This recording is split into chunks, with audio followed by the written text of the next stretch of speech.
The 1950s stood out for its daring, brutalist architecture and some of the most dazzling cars ever produced.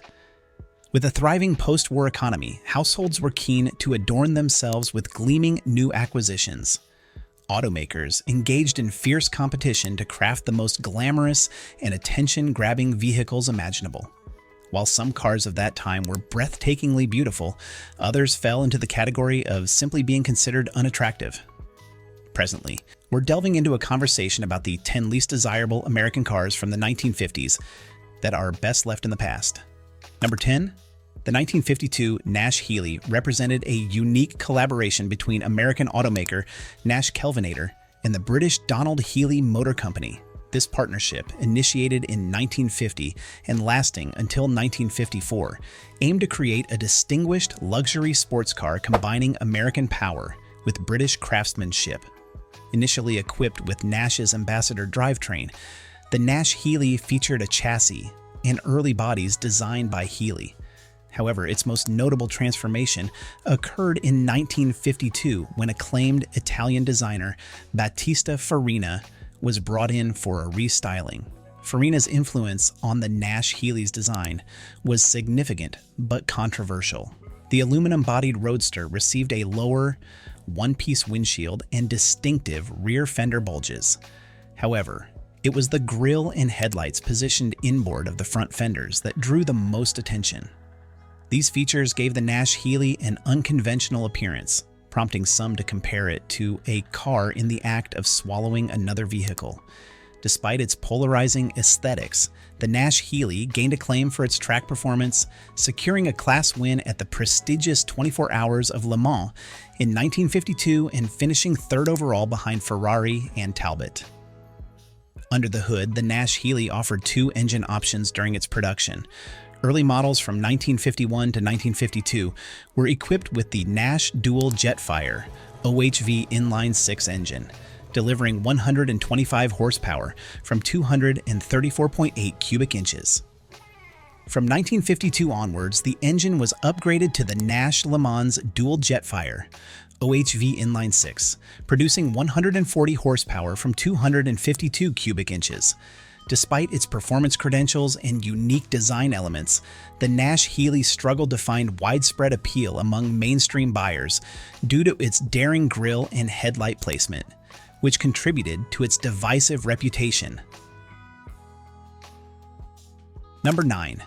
The 1956 Studebaker Hawk, part of a series following the acclaimed designs of the 1953 Studebakers by Robert Burke at Raymond Loewy's design studio, began with promising aesthetics. However, the 1956 update took a controversial turn in its design philosophy, featuring a distinctive tombstone grille that sharply contrasted with its predecessor's smooth lines. The 56 Hawk immediately became a topic of mixed reception due to its unconventional appearance. Moreover, the exterior suffered from an abundance of chrome detailing that, instead of enhancing elegance, cluttered the facade. Critics noted the small vestigial tail fins on the 56 model as disruptive to the overall symmetry of the car. Under the hood, the Studebaker Hawk offered several engine options across its variants. The flagship Golden Hawk boasted a powerful Packard 352 cubic inch V8 engine, delivering 275 horsepower, making it one of the fastest cars of its time, despite its controversial design choices. The Skyhawk variant balanced power and performance with a 289 cubic inch V8 engine, producing 210 horsepower for those seeking economy. The Powerhawk featured a 259 cubic inch V8 engine with 170 horsepower, while the entry-level Flighthawk came with a Studebaker Champion 6-cylinder engine generating 101 horsepower. Critics and consumers alike faulted the 56 Studebaker Hawk primarily for its bold styling decisions. The tombstone grille, excessive chrome adornments, and awkwardly small fins did not resonate well with buyers seeking sleek and cohesive design elements. Subsequent models, such as the 58 Golden Hawk with its powerful supercharged V8 engine, continued to polarize opinions due to what many perceived as ostentatious aesthetics. the Packard Hawk variant, with its Citroën DS-like fiberglass nose, further highlighted the challenges of balancing innovation with public taste in automotive design. Number 8. The 1958 Oldsmobile 98 was a prominent member of General Motors' lineup during an era known for its extravagant automotive designs. However, Oldsmobile took this trend to an extreme with their styling choices for this model year. The car was heavily adorned with chrome, which appealed to enthusiasts but proved overwhelming to many others. From front to rear, the design seemed unchecked, resulting in a visually chaotic appearance. The headlights featured a unique speed streak mascara design that divided opinions. Some found it bold, while others considered it overly dramatic. Along the quarter panel, model-like tracks added further clutter, detracting from the car's overall aesthetic appeal. On the trunk lid, an assortment of oddly shaped chrome pieces seemed haphazardly placed, creating a disjointed look. Under the hood, the 58 Olds 98 offered various V8 engine options, delivering respectable power despite the potential drag from its heavy chrome adornments. Despite its technological advancements and powerful engines, the 1958 Oldsmobile 98 became notorious for pushing the boundaries of automotive taste. Its excessive chrome, unconventional lines, and jarring details cemented its reputation as one of the most visually challenging cars of its time. The Ford Anglia 105e, introduced in 1959 and produced until 1967, marked a significant arrival in the good UK automotive landscape. Designed under Elwood Engel's guidance at Ford's Birmingham R&D Center, it downscaled styling cues from the iconic Thunderbird into a compact form. With its distinctive front end and rear reverse windscreen, the Anglia exuded unconventional charm. Inside, it comfortably accommodated 4 adults with front bucket seats and a rear bench, emphasizing practicality over luxury. Powering the Anglia was a fuel-efficient 1.0-liter Kent engine, generating a modest 39 horsepower, mated to a 4-speed manual transmission. Despite its divisive styling, the Anglia gained popularity for its affordability and practicality, becoming a familiar sight on British roads during its era. Number 7. The 1959 Studebaker Lark was introduced as a practical and affordable alternative to larger cars, reflecting its budget-conscious origins. Produced from 1959 to 1961 under the Studebaker Packard Corporation and later under the Studebaker Corporation, the Lark cleverly utilized a body shell from earlier, full-sized Studebakers, 1953 to 1958, emphasizing practicality and cost efficiency.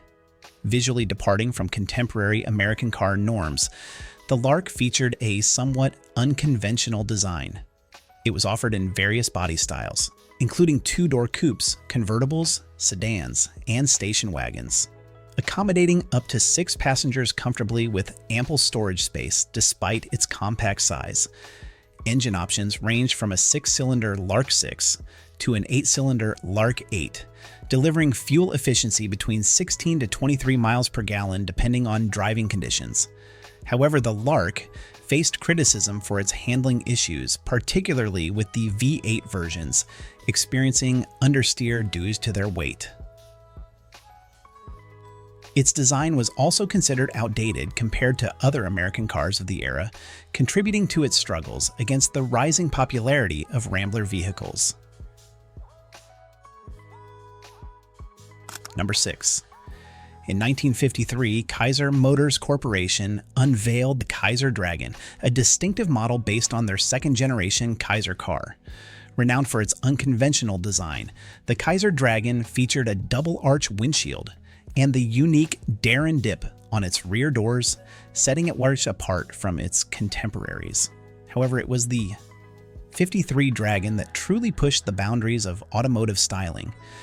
The exterior of the Kaiser Dragon was particularly striking, boasting an embossed and padded dragon skin vinyl roof that gave the car a textured appearance. Luxury accents included gold brightwork and an interior adorned with a pen and ink bamboo pattern on the vinyl upholstery.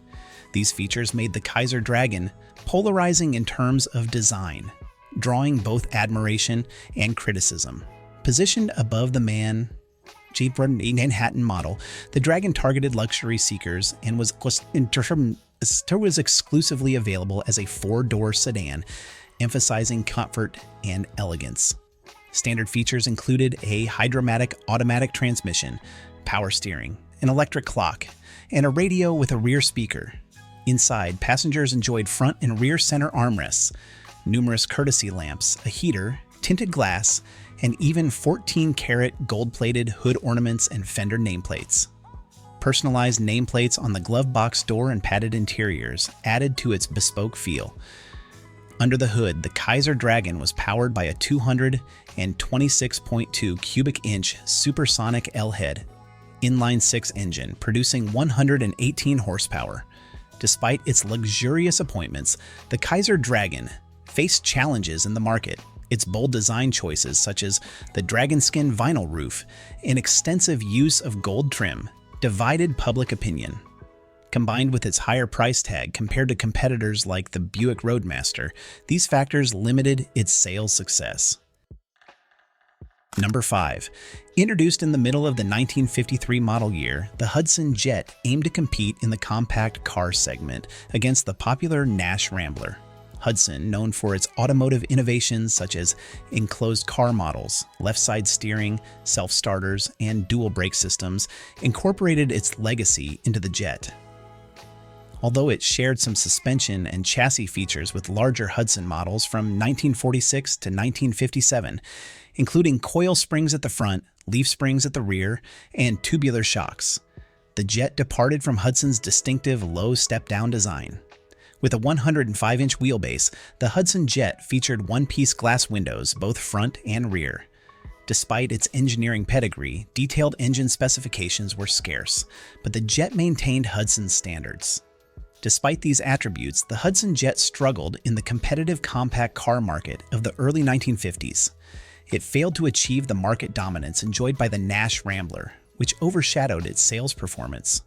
Ultimately, despite its innovative features and Hudson's automotive heritage, the Hudson Jet faced challenges in a fiercely competitive market environment that favored its competitors. Number 4. The Rambler is widely acknowledged as the first successful American compact car, though its appeal wasn't rooted in its aesthetics. Developed by the Nash Kelvinator Corporation, its design reflects an intriguing blend of automotive and household appliance influences. While Nash engineers concentrated on technical aspects, the styling bore a clear imprint of Kelvinator's expertise in refrigerators. Introduced in 1949, the Rambler's design initially featured the skirted bathtub body seen on larger Nash models.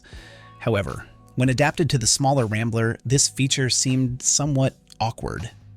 With its enclosed front wheels and rounded forms, the Rambler took on a whimsical, almost toy-like appearance that didn't resonate well with American consumers accustomed to associating size with status and quality in automobiles. Production of the Nash Rambler spanned from 1950 to 1954 under the Nash Motors division of Nash Kelvinator Corporation.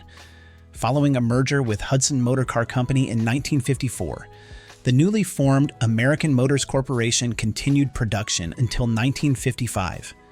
The Rambler carved out a niche in the market as the first successful modern American compact car, designed to be smaller than its contemporaries while still comfortably accommodating up to 5 passengers. Under the hood, the Rambler boasted Nash's reliable 172.6 cubic inch L-head straight-six engine, delivering 82 horsepower. It rode on a 100-inch wheelbase and offered both manual and automatic transmission options.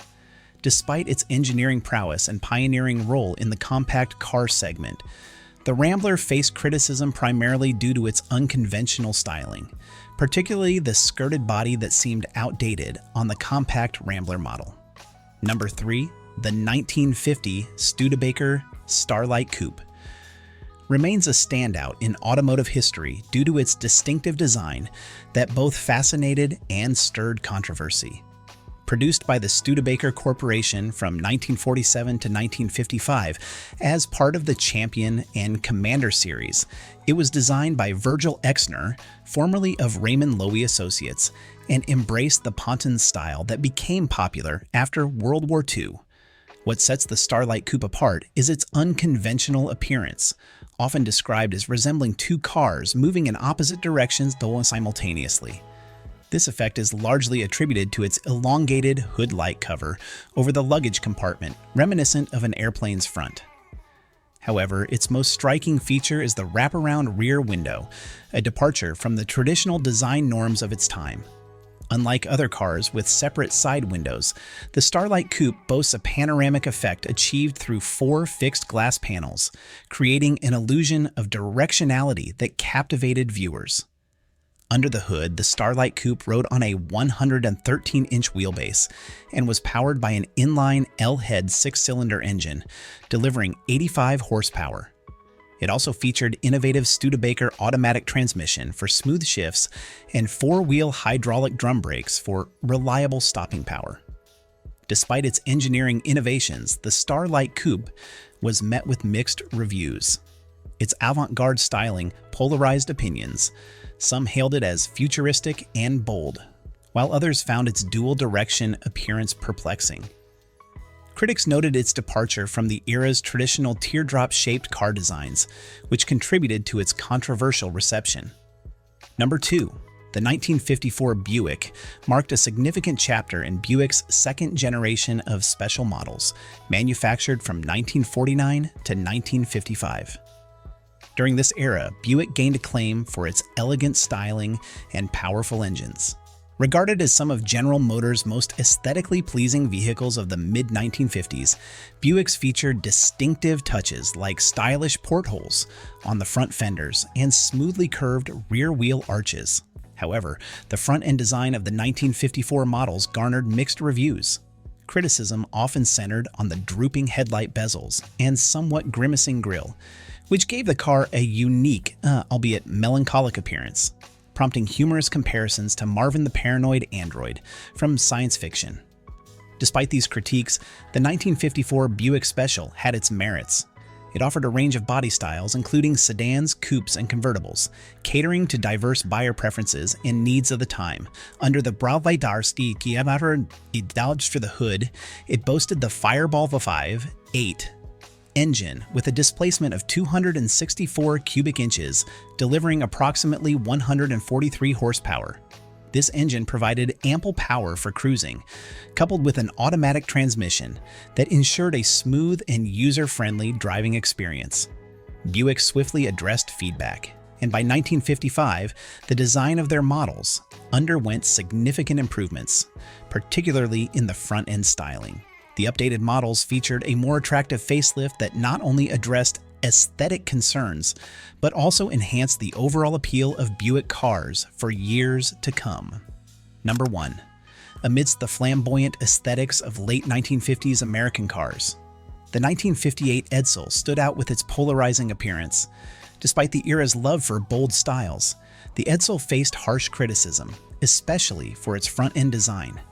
Whether in the larger Citation and Corsair models or the smaller Ranger and Pacer, all Edsels shared a distinctive front grille and widely spaced headlights that became objects of public ridicule, likened to a horse collar and worse in private circles.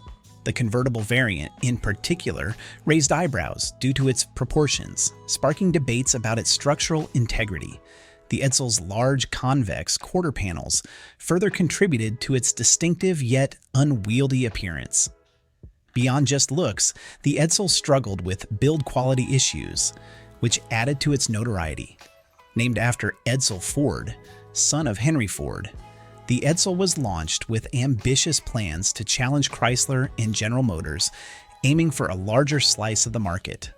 However, the public's negative reaction to its styling quickly sealed its fate. Despite offering various engine options, including powerful V8s and more economical 6-cylinder variants, the Edsel failed to find favor with consumers. Ultimately, the 1958 Edsel's brief production span of just 3 years, from 1958 to 1960, underscored Ford's realization that not every bold innovation would meet with success in the marketplace.